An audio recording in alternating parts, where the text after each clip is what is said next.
आणि आता राज्यात कोणाच्या कोणत्या विधानांनी काय पडसाद उमटलेले आहेत पाहूया विशेष सदर bite cut to cut.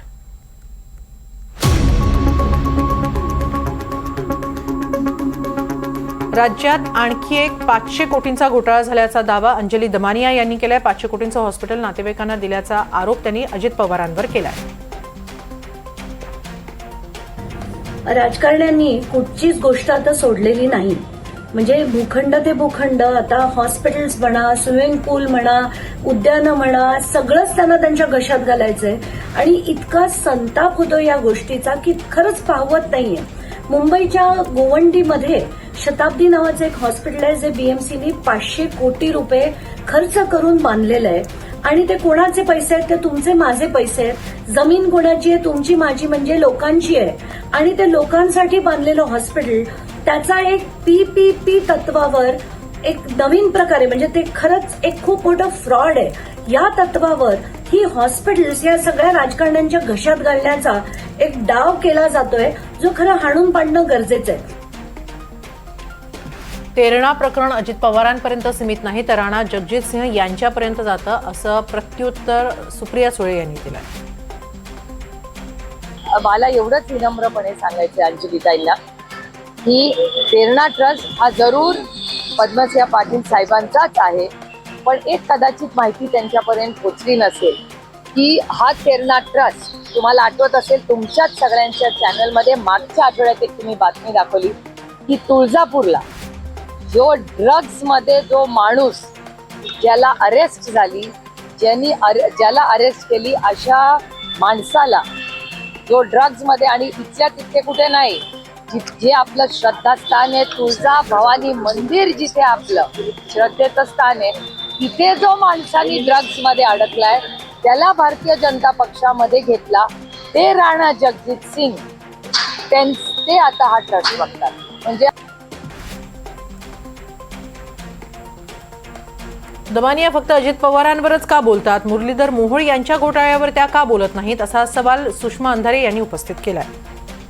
Damania म्हणजे कुणी सोकॉल नाहीये की दमानियावर सगळं राजकारण अवलंबून राहील। दमानिया सरकारला सहाय्यभूत ठरणारी एक यंत्रणा आहे। अशी यंत्रणा अण्णा हजारेंच्याही काळात होती, ती आत्ताही आहे। मुद्दा हा आहे की अजित पवारांचा मुलाचा संबंध एका जमीन व्यवहारामध्ये येतो, पण मुरलीधर मोहोळचा प्रत्यक्ष संबंध जमीन व्यवहारात येतो। अजित पवारांचा राजीनामा मागाच, काय आम्हाला काही घेणं देणं नाही, पण अजित पवारांचा राजीनामा मागताना मुरलीधर मोहोळांच्या राजीनाम्यावर मौन का बरं? मुरलीधर मोहोळांचा सुद्धा राजीनामा झाला पाहिजे, कारण सेम ऑपरेंडसी केलेली आहे। मोहोळांच्या प्रकारातही जमीन व्यवहार रद्द झाला आणि अजित पवारांच्या प्रकरणातही जमीन व्यवहार रद्द, पण रद्द कसा होईल व्यवहार? मुळात शीतल तेजवानी जी फरार बाई आहे ती आलीच नाही। कॅन्सलेशन डीड करायला जोपर्यंत शीतल तेजवानी येणार नाही तोपर्यंत व्यवहार रद्द होणार नाही। आणि त्याच धर्तीवर मुरलीधर मोहोळ प्रकरणामध्ये जोपर्यंत जो आर्थिक व्यवहार झालेला आहे त्या आर्थिक व्यवहार रिटर्न केला जाणार नाही। एकनाथ खडसेंनी आपल्याच बालेकिल्ल्यातून माघार घेतली। मुक्ताईनगर नगरपंचायतीची निवडणूक राष्ट्रवादी शरद पवार गट लढणार नाही असे संकेत एकनाथ खडसेंनी दिले। मुक्ताईनगर निवडणूक आपल्या पंचायत समितीमध्ये राष्ट्रवादी काँग्रेसची फारशी ताकद नाही आहे, पूर्वीपासूनच नाही आहे। आमचे कार्यकर्ते तिथे कमजोर आहे। ग्रामीण भागामध्ये राष्ट्रवादी जेवढी मजबूत आहे तेवढी शहरामध्ये तेवढी मजबूत नाही।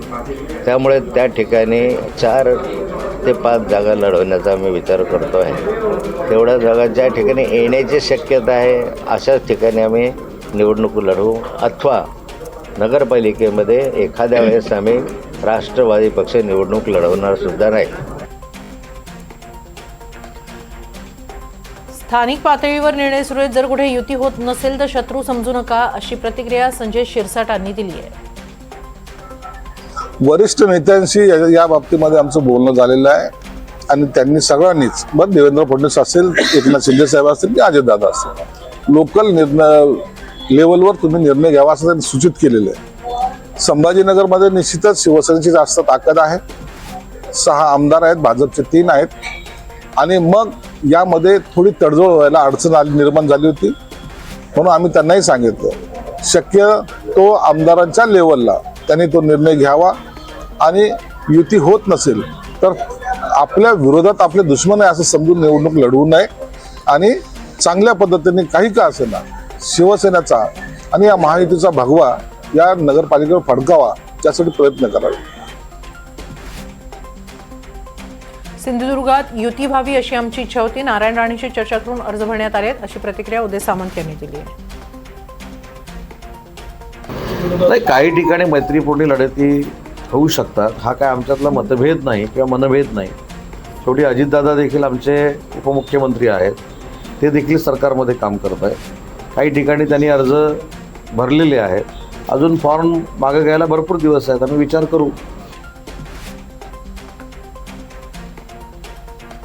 आमदार संजय गायकवाड यांच्या पत्नींनी नगराध्यक्षपदासाठी उमेदवारी अर्ज भरला. केवळ नाक घासायचं बाकी राहिलं. शेवटच्या क्षणापर्यंत आम्ही युतीसाठी प्रयत्न केले अशी प्रतिक्रिया यावेळी संजय गायकवाडांनी दिली.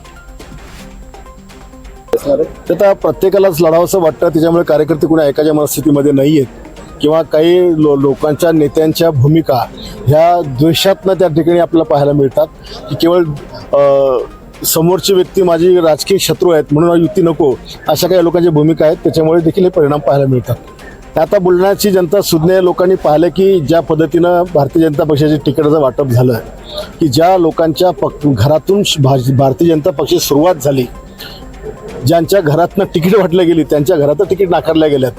त्याच्यामुळे तो मतदार आता निश्चितपणे या संदर्भात काहीतरी उत्तर देईल त्यांना. महाराष्ट्रामध्ये सरकार विरोधात तीव्र चीड पाहायला मिळते. म्हणून महाविकास आघाडीचे जास्तीत जास्त सदस्य महाराष्ट्रात निवडून येतील असा विश्वास नाना पटोले यांनी व्यक्त केला. या सगळ्यांचा भ्रष्टाचार हा जनतेच्या लक्षात आणि भंडाऱ्याची जी दुर्दशा गेल्या 10 वर्षात ह्या तिघांनी मिळून जी केलेली आहे ती भंडारा शहराच्या जनतेला समजलेली आहे. काँग्रेस आणि काँग्रेस अलायन्स या सगळ्या घटकाच्या लोकांनी आणि भंडारा शहरातील जनतेचा आशीर्वाद हा काँग्रेस आणि काँग्रेस अलायन्सच्या सोबत आपल्याला पाहायला मिळणार आहे. बहुमतानं या ठिकाणी आमचे नगराध्यक्षाचे उमेदवार असतील, आमचे सदस्य असतील ते निवडून येतील. हीच परिस्थिती मग भंडारा जिल्ह्यातील अजून 3 भंडारा सोडून त्याही नगरपालिकेमध्ये आहे.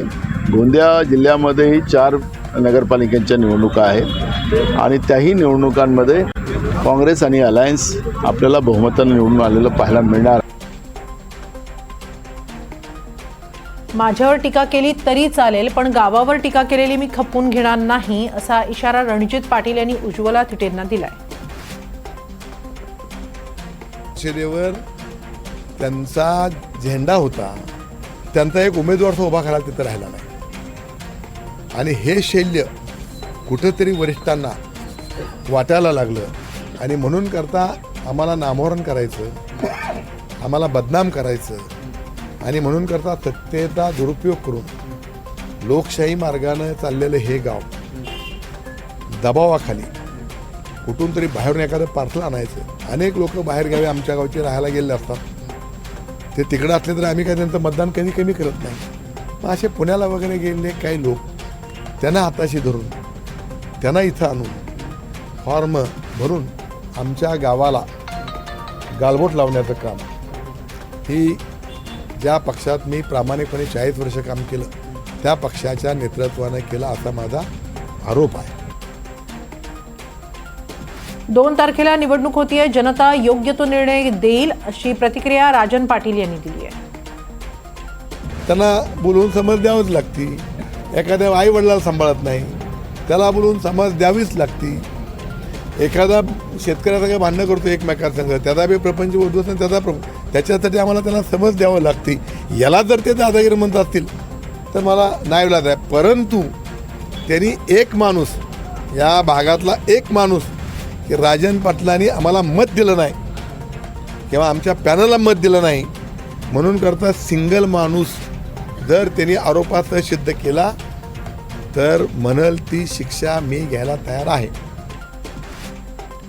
उज्ज्वला थिटेंबद्दल सत्ताधाऱ्यांना प्रश्न विचारा, मुख्यमंत्री फडणवीसांना याबद्दल विचारा अशी प्रतिक्रिया सुप्रिया सुळेंनी दिली आहे.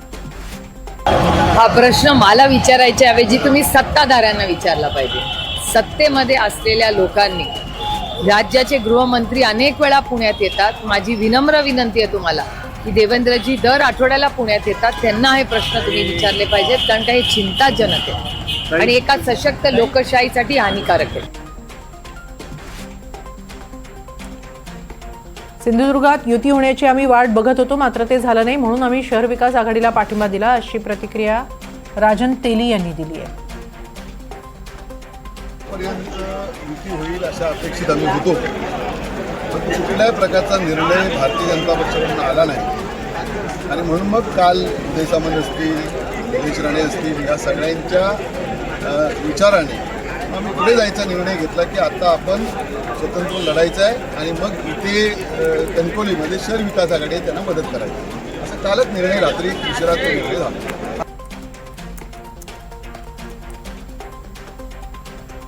धाराशिवमध्ये महाविकास आघाडीत बिघाडी झाली. राष्ट्रवादी काँग्रेस शरदचंद्र पवार पक्ष स्वबळावर लढणार असल्याची घोषणा जिल्हाध्यक्ष प्रतापसिंह पाटील यांनी केली. गेल्या 8 दिवसापासून महाविकास आघाडीच्या बैठकी होत होत्या. आमची मागणी 10 जागांची होती, परंतु पहिली, दुसरी आणि तिसरी मिटिंगला 6 जागेच्या वर ते द्यायला तयार नव्हते. 4हून 5, 5हून 6 झाले. ह्या 6 जागेवर आम्हाला मान्य नव्हती, म्हणून आम्ही श्रेष्ठीकडे गेलो. श्रेष्ठीने सांगितले की 10 जागा मिळणे तर तुम्ही पुढे जा. परंतु आज शेवटचा दिवस आहे, शेवटच्या दिवशी सुद्धा त्यांनी 6 जागा ह्याच्यावरच ठाम राहिले. छत्रपती संभाजीनगरच्या 3 नगर परिषदांच्या ठिकाणी महायुतीमधली युती तुटली आहे. राष्ट्रवादीचे आमदार सतीश चव्हाण यांनी ही माहिती दिली. आज तरी 3 मतदारसंघामध्ये आम्ही स्वबळावर जाण्याचा निर्णय घेतलेला आहे. 3 नगर परिषदामध्ये, ज्याच्यामध्ये कन्नड आहे, गंगापूर आहे आणि खुलताबाद आहे. बाकीच्या नगर परिषदामध्ये अजून त्या स्थानिक शाखांना आम्ही पूर्ण स्वातंत्र्य दिलं आहे, कुणाबरोबर युती करायची, कुणाबरोबर एकटे जायचं, काय द्यायचं. पण मला खात्री आहे कुणाबरोबर तरी महायुतीमधल्या घटक पक्षांनी त्यांची युती होईल. नाही, असं होणार नाही. स्थानिक पातळीवर निर्णय घ्यायचे अधिकार जवळपास मला माझ्या माहितीप्रमाणे सगळ्याच पक्षांनी त्यांच्या स्थानिक पातळीवरच्या नेत्यांना दिलेला आहे. तर सोयीनुसार युत्या होतील अशी माझी भावना आहे. आणि निश्चितच अशा निवडणुकांमध्ये जिंकण्याला प्रथम प्राधान्य दिले जातं.